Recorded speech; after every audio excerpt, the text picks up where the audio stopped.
My name is Mia Fairbanks, I'm 32, and on paper, I should be the pride of my family, CTO of a billion-dollar biotech firm, Forbes 40 under 40, a woman who turned code into empire. But in the Fairbanks house, titles mean nothing unless you can be paraded in pearls at Sunday brunch and know when to shut up. My brother Dean was the golden boy, Ivy League, hedge fund, country club tan, while I was the girl with oil under her nails and too many opinions. I've always been the one they apologized for, the one who didn't fit the mold, the one who almost had potential. And I've learned to live with that, quietly, strategically. But last week, Dean sent a message that turned condescension into something far more dangerous. A text that wasn't just cruel, it was coordinated. Don't come to the barbecue. They thought that would be the end of it. They were wrong. The elevator chimed. Chrome doors parted to reveal Syntex Biosolutions' executive floor, silent, sterile, spotless. The kind of place you could hear guilt breathing. I stepped out, stilettos clicking on imported marble, and headed straight into my office. Glass walls. Frosted privacy film. One pressure-locked door with a biometric scanner. Only 3 people could get in. I was one of them. The second I sat down, my phone buzzed. Dean's name lit the screen like a curse. A text. Don't come to the barbecue. Liv thinks you'll embarrass us. Attached, a video. My stomach flipped. I tapped play. The footage looked like it was from a corporate party, my party. Mia Fairbanks in a black silk dress. Mia Fairbanks drunk. Mia Fairbanks dancing on a table. Mia Fairbanks slurring words about classified tech and government contracts. I don't drink. And I've never worn silk. I leaned back in my chair, breathed in, out, slid the file into our in-house deep learning analyzer. Facial match, 98.6%. Voice match, 94.7%. Environment. Artificial composite detected. Someone had built a deepfake. Not just a sloppy montage, this was military grade. And they had access to internal decor templates, my vocal patterns, even the glassware from Syntex's last holiday event. I checked the metadata. GPS coordinates embedded. Location, Savannah, Georgia. Fairbanks Estate. The backyard. The video was rendered there. Truth only hurts when it's been sharpened. My mother once said. This wasn't just sharp. It was serrated.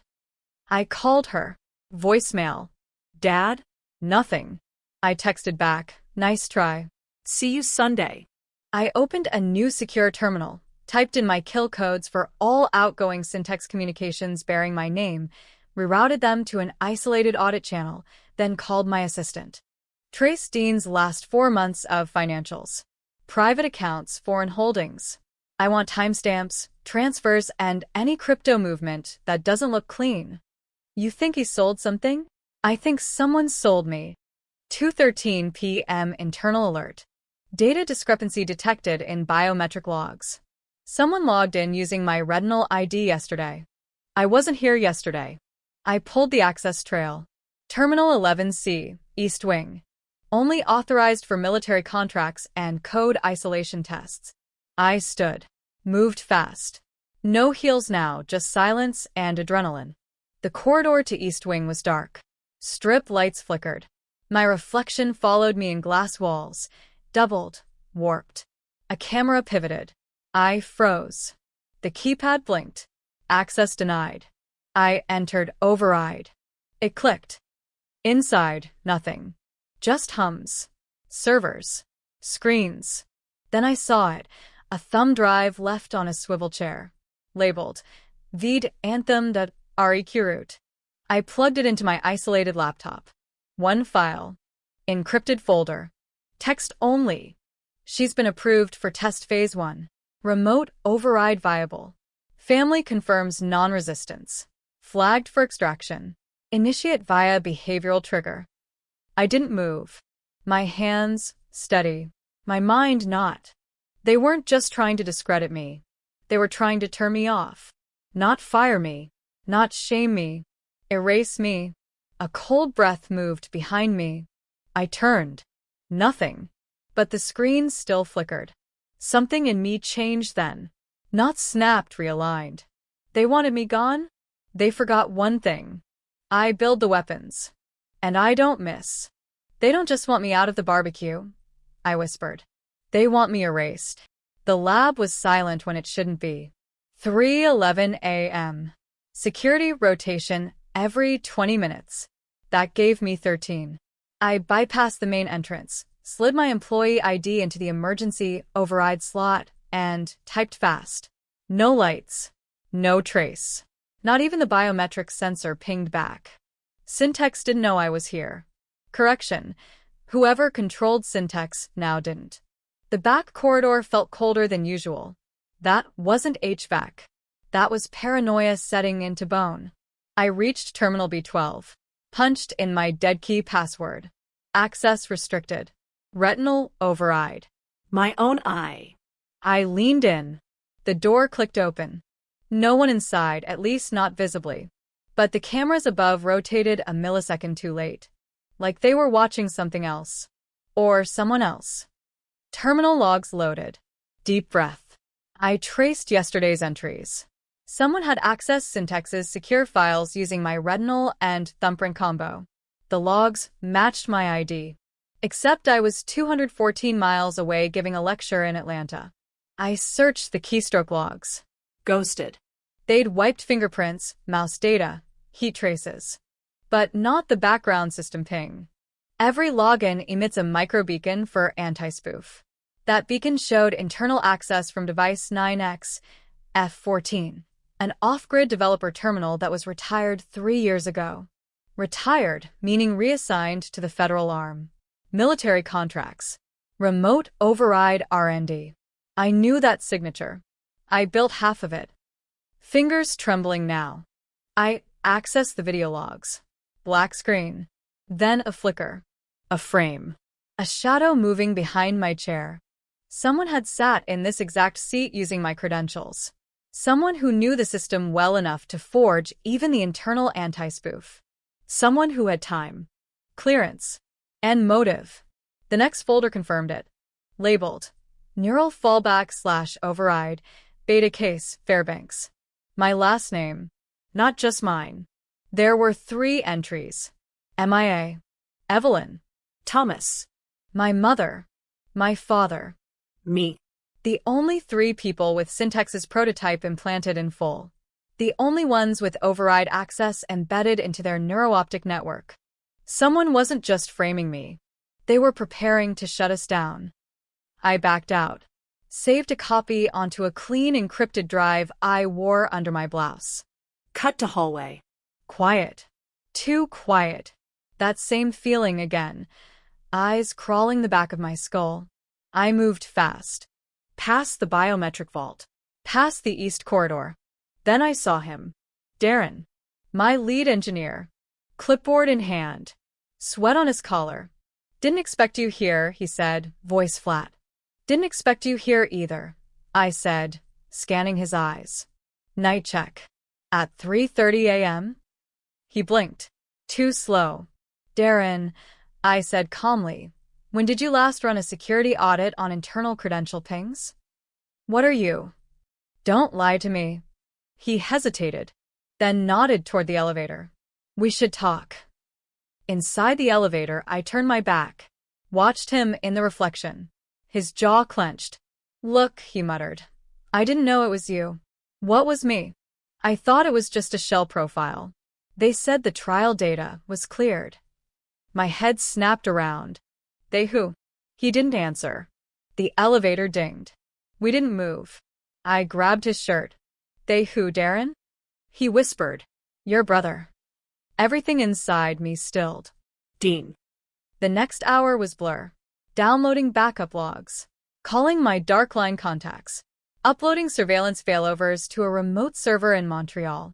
Setting up a dead man trigger.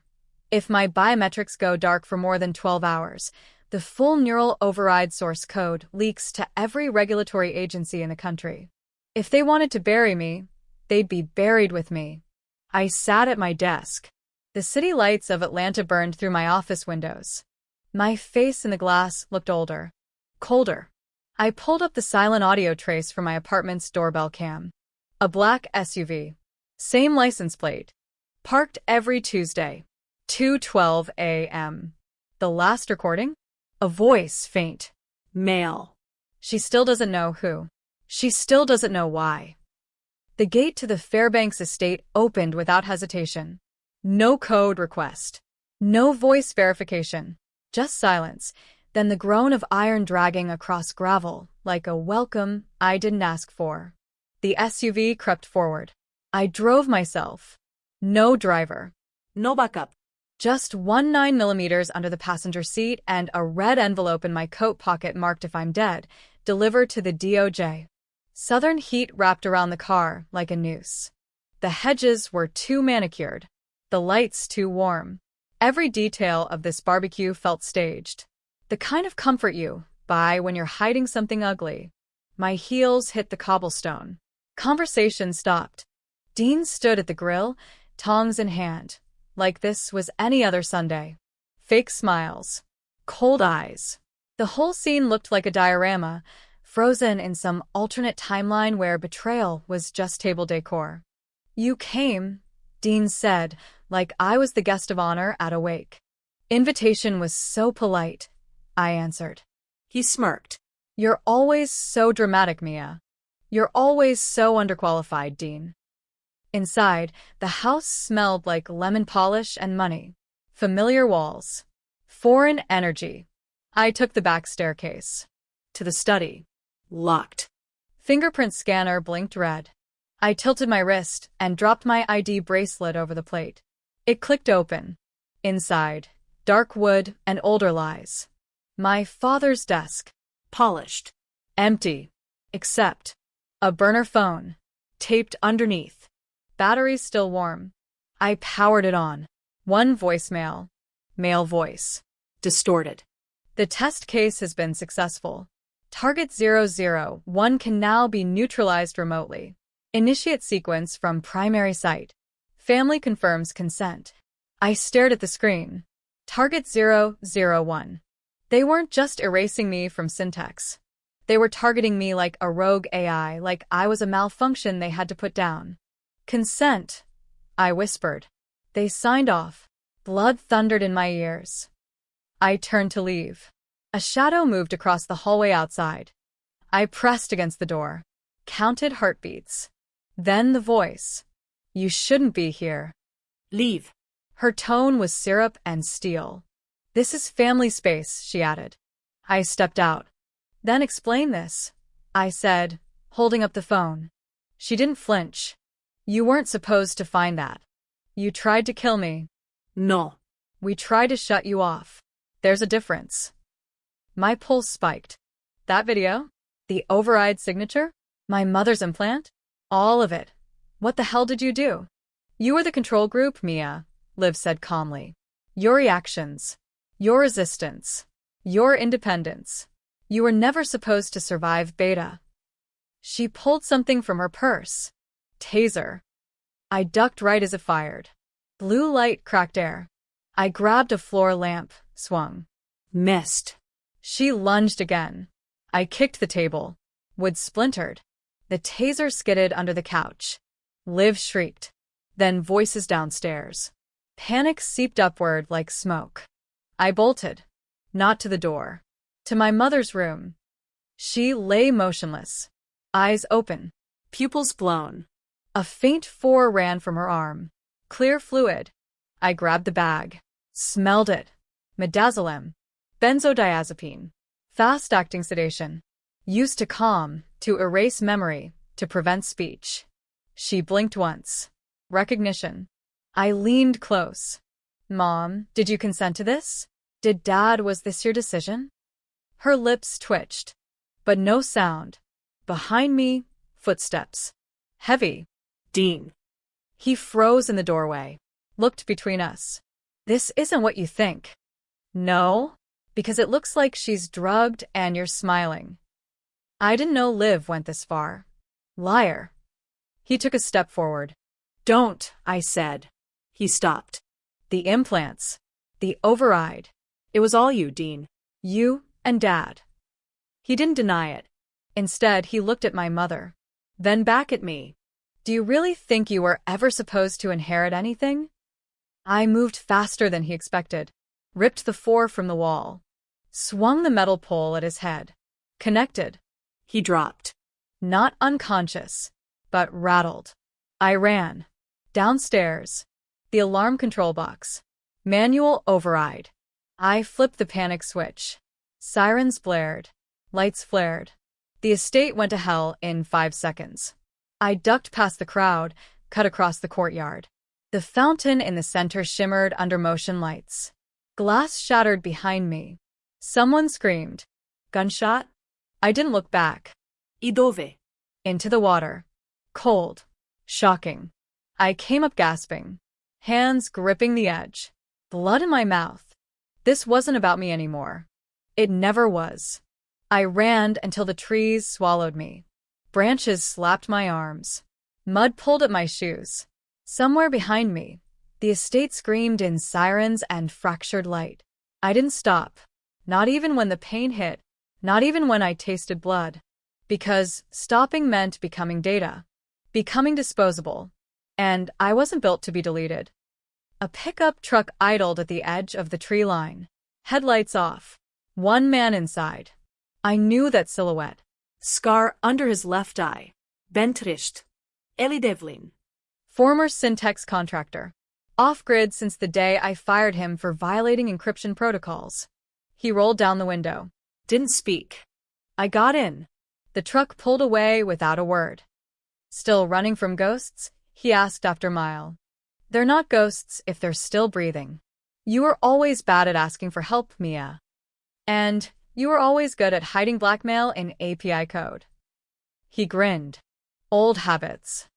His place was a compound tucked into a defunct power station. Steel doors.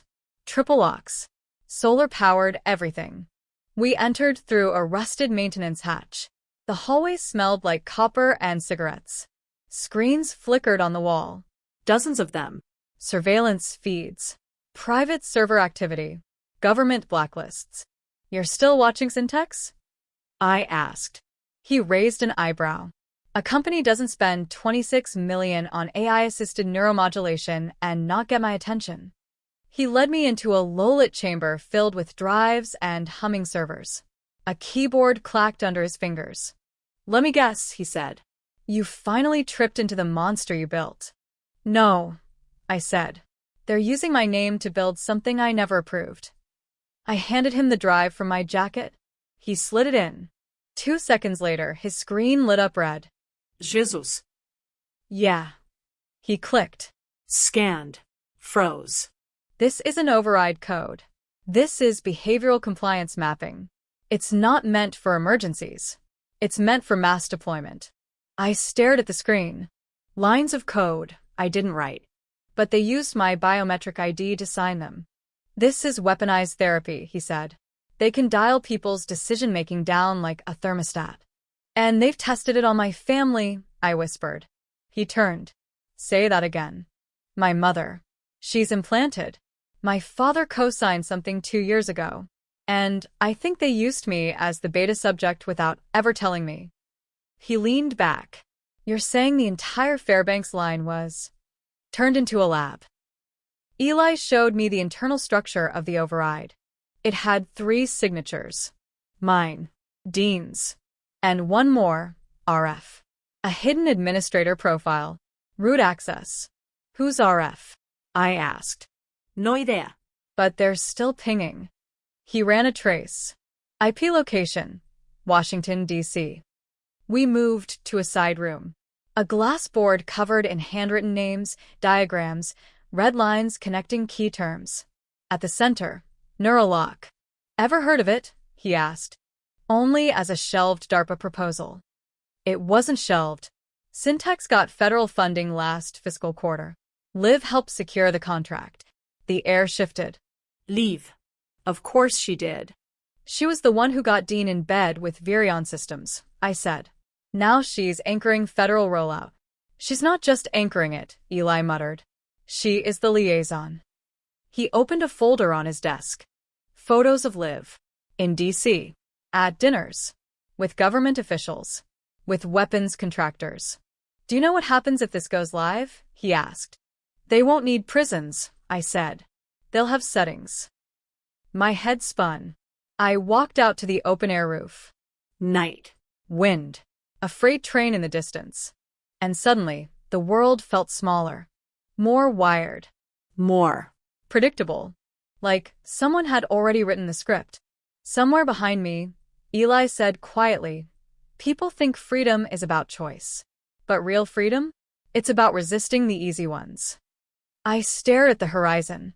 They didn't just sedate her to protect her, I said. They sedated her to keep her from talking. The back gate of Syntex's off-site R&D facility clicked shut behind me. 2 minutes past midnight. No buy. No buseresaschen. Just a bypass server token coded by Eli, and the feeling that someone, somewhere, was already watching. A voice in my head whispered, "Every system can be hacked. The only question is whether you're the hacker or the product." I wasn't here for answers. I was here for the origin. Because monsters aren't born in labs. They're funded. Eli waited behind the control panel, duct-taped Kevlar under his flannel, night vision goggles hanging from his neck, a half-used inhaler in his back pocket. "You sure you're up for this?" I asked. He smirked. "You forget who designed 9X, F-14? I didn't. That's why I brought him." The elevator to sublevel 3 creaked like a confession. The fluorescent lights buzzed overhead, flickering like they were afraid to stay on. Floor plates clanged under our steps. My heart matched them. Room 3.8. Biometric vault. I placed my hand on the scanner. Nothing. Eli held up a USB. "Key's not in your hand anymore. It's in the spine." He plugged it in. The vault hissed open. We stepped into the dark. Glass cases lined the walls. Inside, neural map prototypes, early chips, behavior diagnostics, files, paper files. I opened one. Subject 003, Evelyn Fairbanks. My mother. Photo. Age. Implant date. Logged notes. Compliance failure. Attempted memory override rejected. Severe rebound response. Silence protocol initiated. They'd tried to rewrite her. When it didn't work, they sedated her into silence. I moved to the next file. Subject 002, Mia Fairbanks. Annotation. High resistance. Adaptive. A critical asset if neutralized or converted. Converted. I muttered. "They never wanted to kill you," Eli said from behind me. "They wanted to own you." I opened the third file. Subject 001, Thomas Fairbanks. "Wait," Eli said. "Your dad, he authorized the tests." I turned the page. Signature confirmed. Funding line, Virion Systems. He didn't just sign. He sold us. Noise. Hard. Close. Security override alarm tripped. Exit now, or lock-in will commence in 120 seconds. Eli Kurser. I grabbed the chip core files and stuffed them into a tactical pouch under my jacket. Hit the internal server link, started the data dump to the Montreal Dead Vault. We ran. Lights strobed. Sirens sliced the dark. Metal gates dropped one by one. Eli turned back. Firewalls fighting. "I need another minute." "We don't have it." He ripped open a console panel and hot-wired the uplink directly. Gunfire echoed. Metal clanged. Security drones activated from the ceiling, twin rotors. Tasers armed. "Run," Eli said. I didn't. I threw the chair at one of the drones. It collapsed with a snap. The other turned toward Eli. I sprinted. Dove yanked its power cell. It sparked out. "Done," Eli said, panting. "Go," I growled. We exploded out the fire exit. Into the night. Oxygen tasted like rust. 3 miles down a dirt trail, headlights flashed. Our backup car. Inside, I pulled the pouch open and examined the last file packet. Not just contracts. Photos. DC Gala. Government handshakes. Leave. Smiling. And a memo. Neurolock Phase 3 approval pending. Nationwide release set for next week. Federal Medicaid implant recipients, 7.3 million. They weren't building tech. They were building control. At a national scale. What if they've already started? Eli asked. I didn't blink. They have. He looked at me. What's the move? I zipped the pouch shut. Felt the weight of it like a verdict. If I don't stop them by Thursday, I said, you won't need to worry about me embarrassing anyone ever again. We'll all be programmable. Thursday. 4:17 a.m. Rain hammered Washington, D.C., turning the city into a sheet of moving glass. The gala lights at the Virion Systems ballroom cut through the storm like a lie dressed in diamonds. I slipped inside through the service entrance. Black dress. No jewelry. Hair pinned tight.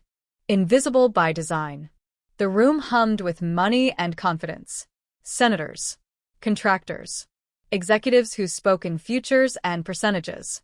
Screens along the walls looped a soft blue logo. Neurolock, empowering patient outcomes. A phrase can hide a knife if you polish it enough. Eli's voice murmured in my ear. You're live. I felt the drive in my clutch like a heartbeat. One press. One upload. A deadman timer already counting down in a server far from here. If my vitals flatlined, everything went public. Documents, signatures, audio, contracts. DOJ. FTC. Every newsroom that still believed in teeth. A truth you can't bury has a way of staying alive. I crossed the ballroom. Dean stood near the bar, tie loosened, sweat at his temples. He looked smaller than I remembered, like gravity finally found him. Mia, he said, you shouldn't be here. I hear that a lot. He glanced around. We can fix this. You don't know the whole. I know enough, I said. You sold access. You signed my name. You watched Mom disappear behind a drip bag and called it stability. His mouth opened. Closed. I didn't know about the sedation, he said. Liv handled. Liv handled the science. I cut in. You handled the silence. A quote drifted up from somewhere deep and old. The worst betrayals are the ones that smile while they do it. I didn't say it. I didn't have to. He knew. Movement on the mezzanine. My father. Thomas Fairbanks. The architect. The man who taught me chess and told me never to show my endgame. He descended the stairs with the calm of someone who had already decided who mattered. This ends now, he said. Not a plea. A command. You taught me that control is an illusion, I replied. Funny how you built a business trying to prove yourself wrong. He stopped an arm's length away. His eyes flicked to the clutch. To my hand. You were always difficult, he said softly. Too curious. Too loud. The world doesn't reward that. The world does, I said. Families don't. A hush spread. Something about the air changed, like the room knew it was about to remember itself. Security moved.